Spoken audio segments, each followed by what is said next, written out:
सो आज की इस वीडियो के अंदर हम लोग क्रंची रोल अवार्ड्स के अंदर वोट करने वाले हैं, या फिर बोलूँ सोलो लेवलिंग अवार्ड्स। बिकॉज पिछले साल सारी कैटेगरीज में सोलो लेवलिंग नहीं जीती, क्योंकि इस साल मैं और to be hero X lord of the mysteries देखने नहीं मिलेगा, बिकॉज LOTM का कोई जापानीज डब अवेलेबल नहीं है, और साथ में जापानीज टीवी पे भी नहीं है हुआ, और इम्पोर्टेंटली LOTM एक जापानीज एनिमेशन नहीं है। ऐसे में तो टू बी हीरोइक्स भी जापानीज एनिमेशन नहीं है, बट टू बी हीरोइक्स का एक जापानीज डब है और जापानीज टीवी में भी रिलीज हुआ। वैसे इस साल कौन कौन से बढ़िया एनिमे आए? MHA फाइनल सीजन, टाको पीस ओरिजिनल सिन, समर हिकारू डाइड, काचिया कुत्ता और मेनली और ये सारे एनिमे अगर नॉमिनेट हो जाए तो बहुत ही बढ़िया बात है। सो हम लोग शुरू करते हैं वोटिंग को। सबसे पहले एनिमे ऑफ द ईयर नहीं, नीचे से शुरू करेंगे, यानी कि best voice actor in English. वैसे मैं इंग्लिश डब में कोई एनिमे नहीं देखता, इस वजह से मुझे पता नहीं है कैरेक्टर्स वॉइस कैसा है, तो मैं माओ को वोट कर देता हूँ। नेक्स्ट आता है best voice actor in Japanese. तो इसके अंदर तो मेरा नॉलेज है, क्योंकि जापानीज में ही तो देखता हूँ। इस कैटेगरी के अंदर बहुत ही तगड़े वॉइस एक्टर्स हैं, जैसे कि मिडोरिया का वॉइस एक्टर, टेंजी का वॉइस एक्टर, माओ का वॉइस एक्टर, रेसे का वॉइस एक्टर, लूफी का वॉइस एक्टर। तो मैं लूफी को ही वोट कर देता हूँ, क्योंकि सारे के सारे बढ़िया है। अगर कोई भी जीत जाए तो मुझे दुख नहीं हो। सो नेक्स्ट कैटेगरी आता है बेस्ट एंडिंग सीक्वेंस, एंड यहाँ पर भी मेरा हालत ख़राब है, क्योंकि मैं ज़्यादातर एंडिंग को स्किप कर लेता हूँ, बट 2 एंडिंग यहाँ पर दिखा है जो मैंने सुना हुआ है। एक तो MHA का एंडिंग, दूसरा माई ड्रेस अप डार्लिंग का एंडिंग। तो मैं माई ड्रेस अप डार्लिंग को वोट कर देता हूँ, क्योंकि इधर मुझे ज़्यादा नॉलेज नहीं है। मैं उन लोगों में से हूँ जो एंडिंग स्किप कर देता है। अगर इस साल का क्रंची रोल अवार्ड्स था, यानी कि 2026 का सारे एनिमे था, तो मैं फ्री रेन को वोट कर देता, क्योंकि अगर तुमने सुना नहीं है तो जाके देखो और सुनो, बहुत ही बढ़िया एंडिंग। मैंने एक भी एपिसोड पे स्किप नहीं करा। नेक्स्ट कैटेगरी आता है बेस्ट ओपनिंग सीक्वेंस, और इसके अंदर मुझे थोड़ा बहुत पता है, क्योंकि मैं ओपनिंग स्किप नहीं करता। इसमें बस 3 ओपनिंग का कंपटीशन है। पहले तो डांडाडान वाला, दूसरा कॉल ऑफ द नाइट्स वाला, तीसरा विच वॉच वाला, और डांडाडान वाला बहुत ही बढ़िया ओपनिंग था, ओपनिंग सॉन्ग था। बट मुझे डांडाडान से भी बहुत पसंद आया था कॉल ऑफ द नाइट्स का ओपनिंग, बट मैंने इन दोनों को छोड़ के विच वॉच के ओपनिंग को वोट किया है। आई डोंट नो, मुझे पता नहीं, मुझे वो ज़्यादा बढ़िया लगता है इन दोनों से। नेक्स्ट आता है बेस्ट स्कोर, एंड अगर तुम्हें पता नहीं है बेस्ट स्कोर क्या मतलब है, तो ये पूरे एनिमे के अंदर जितने भी म्यूजिक पीछे बैकग्राउंड पे चल रहा होता है, जैसे किसी कैरेक्टर का थीम, OST, उसी का ही मतलब है ओवरऑल स्कोर। यहाँ पर भी बहुत तगड़ा कंपटीशन है, बहुत मुश्किल से किसी एक को वोट कर सकते हैं। अगर हम ज़्यादा नीचे वाले को हटा दे, जैसे कि अपोथेकेरी डायरीज जो कि बहुत ही बढ़िया है, और साथ काचिया कुत्ता जो कि और ज़्यादा बढ़िया है, but you can't compare with demon slayer and chainsaw man. उसका तो अलग ही लेवल का म्यूजिक प्ले हो रहा था बैकग्राउंड। दोनों में से कोई जीत जाए तो मुझे फर्क नहीं पड़ता, क्योंकि दोनों ही एब्सोल्यूट सिनेमा प्रोवाइड करता है। उसी वजह से हम डीमन स्लेयर को वोट कर देंगे। नेक्स्ट कैटेगरी आता है anime song, best anime song, और इसके अंदर तो मैं बिल्कुल गलती नहीं कर सकता। इकरिस आउट को चूज करो, वोट करो, कहानी खत्म। मैंने इतनी बार इस सॉन्ग को सुना है कि पूछो मत। बस मैं गाना नहीं गा रहा मेरी सुरीली आवाज़ से, वरना तो तुम लोग वीडियो छोड़ के भाग जाओ। तो फटाफट नेक्स्ट कैटेगरी के ऊपर बढ़ते हैं, जो कि है must protect at all cost characters. इसके अंदर हर बार एक ही कैरेक्टर जीत जाता है, जो कि है आनिया फॉर्जर, जो कि इस बार भी दिख रहा है सबसे पहले।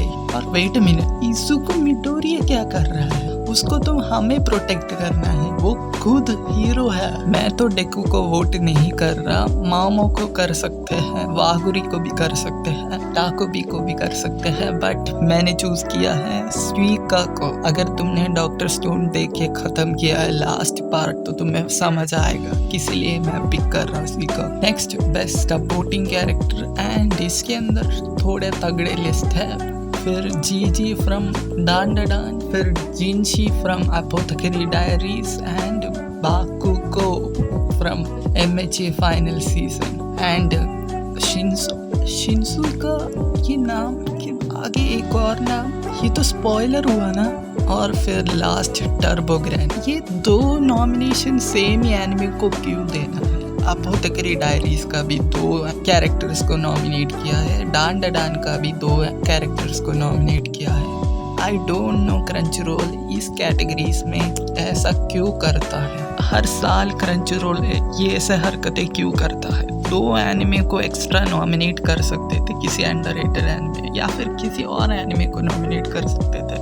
तो मैं यहाँ पर बाकुको को वोट नहीं कर रहा, मैं शिंसुई को वोट। इसका रीज़न मुझे पता नहीं है क्योंकि सारे लोग बाकुको को वोट करके जिता देंगे वैसे। सो नेक्स्ट कैटेगरी में बढ़ते हैं जो कि है बेस्ट मेन कैरेक्टर, एंड यहाँ पे भी डान का 2 नॉमिनेशंस है। वैसे मुझे अभी एक चीज़ याद आया कि पिछले साल भी डान का बेस्ट सपोर्टिंग कैरेक्टर्स में 2 नॉमिनेशंस मिला था। जीजी को हटा के उधर मोमो की दादी को डाल दिया था पिछले साल, एंड इस साल भी 2 नॉमिनेशंस है। मेन कैरेक्टर में भी पिछले साल भी 2 नॉमिनेशंस था, इस साल भी 2 नॉमिनेशंस है। तो इसी वजह से नहीं, बट हम मोमो और ओकारुम को इग्नोर कर देंगे और साथ साथ मामो को भी अच्छा मेन कैरेक्टर, ये सारे के साथ रूडो को भी इग्नोर करना पड़ेगा क्योंकि 2 मेन हैवी हिटर्स मेन कैरेक्टरिया जो कि लास्ट सीजन में बहुत बढ़िया रोल प्ले किया था, और संग जिन वू नोट देने वाला इजुको मिडोरिया को। Next best slice of life anime, and यहाँ पर मैंने थोड़े एनिमे देख रखा है तो मैं वोट करने वाला हूँ सिटी द एनिमेशन को, क्योंकि वो बहुत ही बढ़िया था। अगर तुमने नहीं देखा तो जाके देखना, बहुत ही अच्छा एनिमे है। तो नेक्स्ट कैटेगरी में बढ़ते हैं जो कि है बेस्ट ड्रामा, और इसके अंदर same wait minute orb oh my god, Takopi's original sin भी ये अब तक का हार्डेस्ट चॉइस होने वाला है। Takopi's original sin, Orb movement towards earth, apothecary diaries और समर हिकारू डाइट। तो मुझे लगता है आगे ऑर्ब को नॉमिनेशन नहीं मिला होगा, इसी वजह से मैं यहाँ पे ऑर्ब को वोट कर रहा हूँ। वेट अ मिनट, मैं रिकॉर्डिंग छोड़ के लिटरली जोजो का सॉन्ग सुन रहा था, डांसिंग विद स्टील बॉल, वो एब्सोल्युटली पीक। तो नेक्स्ट कैटेगरी आता है बेस्ट इसेकाई एनिमे। तो इसके अंदर तो तगड़े एनिमे दिख रहे हैं, but wait a minute, Disney क्या कर रहा है एनिमे अवार्ड्स में? ऐसे में तो Crunchyroll, Lord of the mysteries और टू बी हीरोइक्स को भी नॉमिनेट कर सकता है। मैंने गूगल करा तो मुझे पता चला ये एक्चुअली में किसी जापानीज स्टूडियो में बनाया गया है। एनिमे वाला एनिमे के बारे में मुझे कुछ भी नहीं पता, तो मैं उसको इग्नोर कर रहा हूँ। तो उसके बाद कोनोसुबा आता है, बट मैं कोनोसुबा को वोट नहीं कर रहा, इवन दो कोनोसुबा मुझे बहुत बढ़िया लगता है। उसका रीज़न है कि वो बस 2 बोनस एपिसोड, बस 2 एनिमे ओरिजिनल, तो मैं बस 2 एपिसोड के लिए मेरा वोट कोनोसुबा के लिए मैं नहीं दे रहा। वोट दे सकता हूँ बट नहीं दे रहा, क्योंकि उससे भी बढ़िया पीक एनिमे है इस लिस्ट में, जो कि है रीज़रो फॉल 2024 के बाद लिटरली 2025 में फरवरी में रिटर्न किया था, और उधर रेगुलस का फाइट था, तुम्हें याद ही होगा। तो उसके लिए मैं रीज़रो को वोट दे रहा हूँ। पिछले साल मैंने मोशोको टेंसाई को वोट दिया था, आई रिमेम्बर। तो नेक्स्ट कैटेगरी आता है बेस्ट एक्शन, एंड इसके अंदर भी बहुत तगड़े एनिमे हैं। मैं सच्ची बताऊँ तो मैं MHA फाइनल सीजन को वोट करूँगा, बट लिटरली थिंक कि सोलो लेवलिंग जिस चीज़ के लिए बना है वो है एक्शन, एंड यहाँ पर मैं अगर वोट नहीं करूँगा तो बहुत ही बुरी बात हो जाएगा। कैटेगरी आता है बेस्ट कॉमेडी, एंड इसके अंदर काफ़ी अच्छे पिक है, तो मैं विच वॉच को ही वोट करूँगा, क्योंकि वो बहुत ही वेट मिनट, ये बेस्ट कॉमेडी है ना। पिछले साल कौन से कॉमेडी एनिमे रिलीज हुए थे, और उनमें से ग्रैंड ब्लू तो नहीं दिख रहा। यहाँ पे क्रंचरोल ने बेस्ट कॉमेडी एनिमे को नॉमिनेट ही नहीं कर, बेस्ट कॉमेडी जो मैं वोट करना चाहता था उसको ही नॉमिनेट नहीं करा। बहुत ही बढ़िया, वैसे भी विच वॉच बढ़िया है, पर ग्रैंड ब्लू को कोई अवार्ड की ज़रूरत नहीं है बेस्ट होने के लिए। वो तो नेक्स्ट कैटेगरी आता है romance, and wait a minute, इन लोग को हर एक कैटेगरी में ये डान घुसाने की ज़रूरत है। आई थिंक सो, पिछले रिवाइंड करके देखो, तुम्हें सारे कैटेगरी में ये दिख जाएगा डान। इसेकाई को छोड़ के। आई डोंट नो डांडाडान कितना पैसा कमा के दे रहा है क्रंची रोल को कि हर एक कैटेगरी में डाल रहा है। कुछ अंडररेटेड है। वैसे अंडररेटेड की बात कर रहा हूँ, बनी गर्ल सेंपाई किधर है? सीजन 2 का कॉल ऑफ द नाइट्स देखा था, वो भी यहाँ पर नहीं है। ढंग का एनिमे है वो है फ्रैग्रेंट एंड ब्लू बॉक्स। तो फ्रैग्रेंट को वोट करके चल लेते हैं। एटलीस्ट कोई ढंग का एनिमे को वोट करो, क्योंकि grand blue, call of the nights, bunny girl senpai ये अपने जॉनरा के बहुत ही बढ़िया एनिमे है। बैक टू बैक डिसअपॉइंटमेंट, क्या कर सकते हैं। तो नेक्स्ट कैटेगरी आता है बेस्ट बैकग्राउंड आर्ट एंड इसके अंदर तगड़े पिक है। इसके अंदर बस कॉम्पिटिटर्स अपोथेकेरी डायरीज और सिटी द एनिमेशन है। जेन्युइनली मैं सिटी द एनिमेशन को वोट करूंगा। तो नेक्स्ट कैटेगरी आता है बेस्ट डायरेक्टर का एंड यहाँ पर बस 3 एनिमे बस मुझे दिख रहे हैं जो बहुत ही बढ़िया था, और वो है MHA final season, summer Hikaru died and Takopi's original sin. और इसमें सबसे मुझे अच्छा लगा है वो है summer Hikaru died after watching Uzumaki. ये एक्चुअली में कुछ हॉरर वाइब देता है। उस सीजन मुझे जितना याद है, उजुमाकी जिस सीजन रिलीज हुआ था उस सीजन तो जनरेशनल एनिमेशंस रिलीज हुआ था, एनिमेटेड सीरीज रिलीज हुआ था, ब्लू लॉक सीजन 2 और उजुमाकी। वो देखने के बाद तो बहुत बढ़िया लगा था, हॉरर तो बिल्कुल नहीं लगा था। मेरे वोट जाता है समर हिकारू डाइड को। तो नेक्स्ट है बेस्ट कैरेक्टर डिज़ाइन एंड इसके अंदर माय ड्रेस ऑफ डार्लिंग के कैरेक्टर डिज़ाइन काफ़ी ज़्यादा बढ़िया है, बट मैं चूज़ करने वाला हूँ गाचिया कुत्ता को। तो बेस्ट एनिमेशन के अंदर शायद से एमएचए फाइनल सीजन और सोलो लेवलिंग को वोट कर सकते हैं। अब सोलो लेवलिंग का एनिमेशन काफ़ी ज़्यादा तगड़ा था तो सोलो लेवलिंग को वोट कर सकते हैं, बट एमएचए का एनिमेशन नेक्स्ट लेवल था तो मेरा वोट जाता है एमएचए फाइनल सीजन में। और नेक्स्ट कैटेगरी आता है बेस्ट ओरिजिनल एनिमे एंड यहाँ पर मुझे 3 एनिमे पता है। मैंने एक बस देखा है जो कि है जिनशू। उसके अलावा मुझे लासरस के बारे में बहुत तारीफ है, मैंने अपोकलिप्स होटल के बारे में भी सुना है, मेरी वॉच लिस्ट में पड़ा है बट अभी तक नहीं देखा। मैंने लासरस के बारे में कुछ अच्छा सुना था तो मैं उसको वोट करूँगा। एंड अपोकलिप्स होटल बढ़िया है, ये बात मैंने सुनी थी।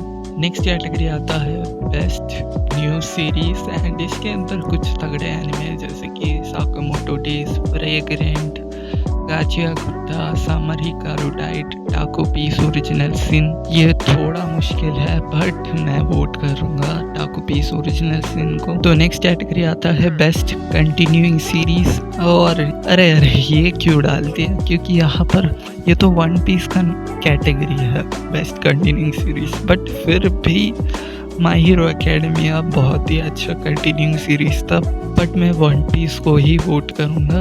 फाइनली हम लोग बिग 2 नॉमिनेशंस पे जाने वाले हैं एंड सबसे पहले है film of the year and इसके अंदर मैंने 3 मूवीज देख रखे हैं, demon slayer, chainsaw man and 100 metres and kind of मुझे आइडिया है इसके अंदर कौन जीतने वाला है, none other than demon slayer. अगर शायद से चेनसॉ मैन फैंस क्लच में आ गए हो तो शायद से चेनसॉ मैन जीत सकता है। अगर मैं बाइस होके बताऊं तो मैं चेनसॉ मैन की movie all day demon slayer की मूवी से ऊपर रखूंगा। बस मेरा कहने का मतलब है कि मुझे चेनसॉ मैन ज़्यादा बढ़िया लगा है एज अ मूवी, बट मैं वोट करूंगा 100 मीटर्स को। अभी ही मैंने बोला है कि मुझे चेनसॉ मैन डीमन स्लेयर से अच्छा लगा है, बट डीमन स्लेयर और चेनसॉ मैन से मुझे अच्छा लगा है वो है 100 metres. It is very very good anime movie. पिछले साल मैंने देखा था 100 मीटर्स को वोट करके। नेक्स्ट कैटेगरी में बढ़ते हैं जो कि है anime of the year.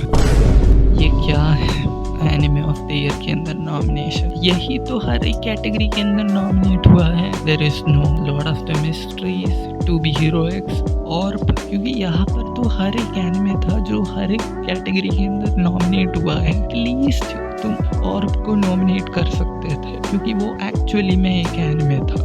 Literally this is disappointing.